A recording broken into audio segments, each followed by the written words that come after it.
Pakistan cricket board में कब क्या और क्या कुछ हो जाए इसका किसी को कुछ मालूम नहीं होता। यही कहानी पाकिस्तान क्रिकेट टीम के साथ भी है।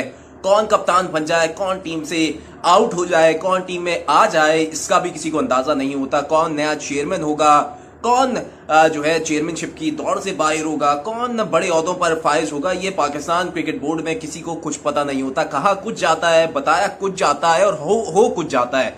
यही कहानी पाकिस्तान क्रिकेट बोर्ड की बड़ी दिलचस्प है और इसके अलावा सूरत हाल भी बड़ी दिलचस्प है। बाबर आजम, मोहम्मद रिजवान दो पाकिस्तान क्रिकेट टीम के बड़े अहम खिलाड़ी हैं।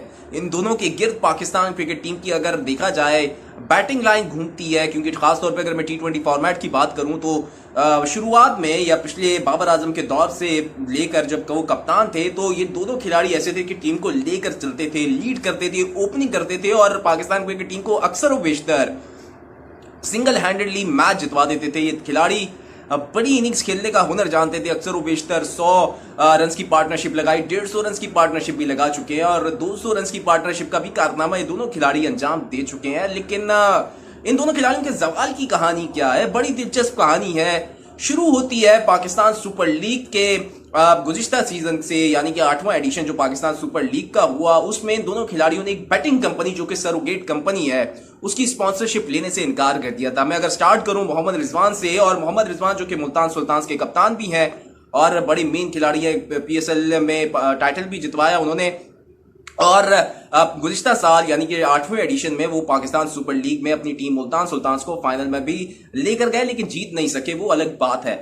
उस दौरान क्योंकि पिछले साल ज्यादातर बैटिंग कंपनीज ने पाकिस्तान सुपर लीग की टीम्स को स्पॉन्सर किया था और मेन स्पॉन्सर्स में भी शामिल थे।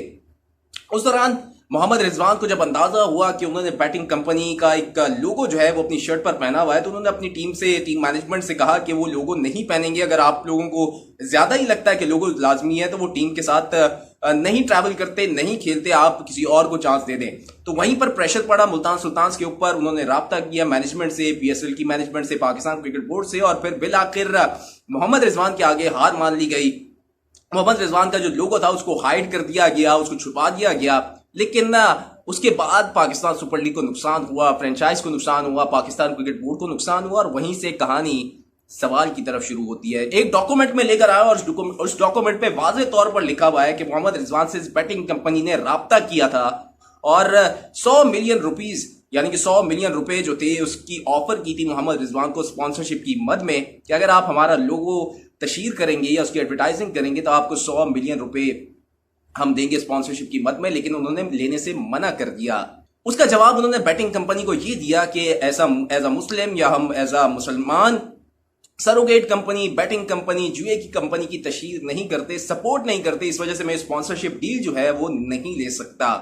यही चीज पाकिस्तान क्रिकेट बोर्ड भी चाहता था कि उनको स्पॉन्सर मिले। बैटिंग कंपनी से उनसे राब्ता किया, लेकिन पाकिस्तान के मेन खिलाड़ियों ने, बड़े अहम खिलाड़ियों ने इस डील को लेने से, स्पॉन्सरशिप को लेने से इनकार कर दिया था और वहीं से ये सवाल खिलाड़ियों का शुरू होता है। बाबर आजम की कहानी भी मुख्तलिफ नहीं है। गो कि पाकिस्तान सुपर लीग की फ्रेंचाइज पेशावर ज़ल्मी ने बैटिंग कंपनीज का स्पॉन्सर तो नहीं ली, वो खुद स्पॉन्सर थे, लेकिन स्पॉन्सरशिप की मद में इन्हीं बैटिंग कंपनीज ने बाबर आजम से भी राब्ता किया और बाबर आजम को हैरानकुन तौर पर मोहम्मद रिजवान से कई गुना ज्यादा रकम ऑफर की गई, यानी कि 250 मिलियन रुपए, 250 मिलियन रुपए जो थी ऑफर की गई बाबर आजम को कि आप ये ऑफर एक्सेप्ट करें, उसके बदले आपको हमारी एडवर्टाइजिंग करनी पड़ेगी, स्पॉन्सरशिप डील आपको मिलेगी। लेकिन बाबर आजम ने भी फौरन और मना कर दिया इस डील को लेने से और उसकी वजह वही बताई गई कि मुसलमान के तौर पर एज अ मुसलमान हम ये ऑफर एक्सेप्ट नहीं कर सकते और किसी भी जुए या बैटिंग कंपनी के साथ स्पॉन्सरशिप हम नहीं ले सकते। उसकी वजह से स्पॉन्सर जो बैटिंग कंपनीज थी उनको बहुत ज्यादा गुस्सा आया, उन्होंने पाकिस्तान क्रिकेट बोर्ड पर प्रेशर डाला और बाबर आजम की जवाल की कहानी वहीं से शुरू होती है कि पाकिस्तान क्रिकेट बोर्ड को एक स्पॉन्सर जो था, एक बड़ा स्पॉन्सर खोना पड़ा बैटिंग कंपनीज की मद में। और फिर बाद में इन्हीं खिलाड़ियों ने राब्ता करके गवर्नमेंट लेवल पर, यूं कह लीजिए कि गवर्नमेंट सतह पर इनसे राब्ता हुआ या जो भी गवर्नमेंट के लेवल पर ये बात पहुंची या उनकी नजर में गुजरी, तो गवर्नमेंट ने इन बैटिंग कंपनीज पर पाबंदी लगा दी। पाकिस्तान सुपर लीग या किसी भी सतह पर किसी भी चीज को स्पॉन्सर करने से पाकिस्तान में इनकार कर दिया गया, इनके ऊपर पाबंदी लगा दी गई और फिर कहानी, उसका नतीजा बाबर आजम की कप्तानी गई, मोहम्मद रिजवान कप्तान नहीं बन सके, ٹیسٹ میں وہ فیوریٹ تھے لیکن شان مسعود آ گئے اور T20 میں شاہین شاہ افریدی کپتان بن گئے. تو ساری کہانی کھول کر بیٹنگ کمپنیز کے گرد گھومتی ہے.